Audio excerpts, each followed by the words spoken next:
Ngumbobo zehluzo. uRuth uthokozile wakamemela. Umkhize ukhabazela kaMavovo. Ngizobika lana ukuthi ngacishe ngafa. Wangaphendweni.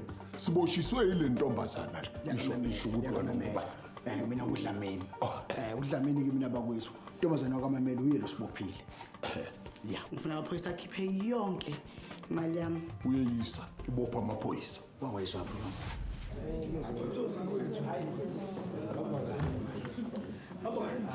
Sanibona.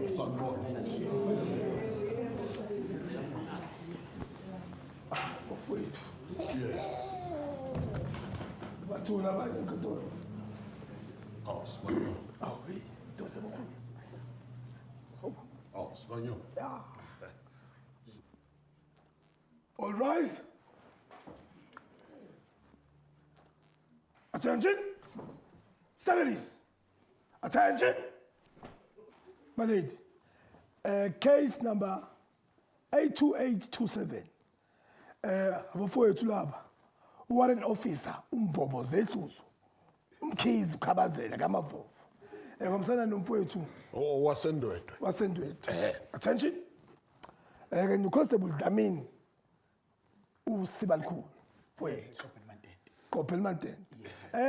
Bamangalelwa kusazana lapha yana uMrs Thokozile Ruth Memela. My lady. Attention.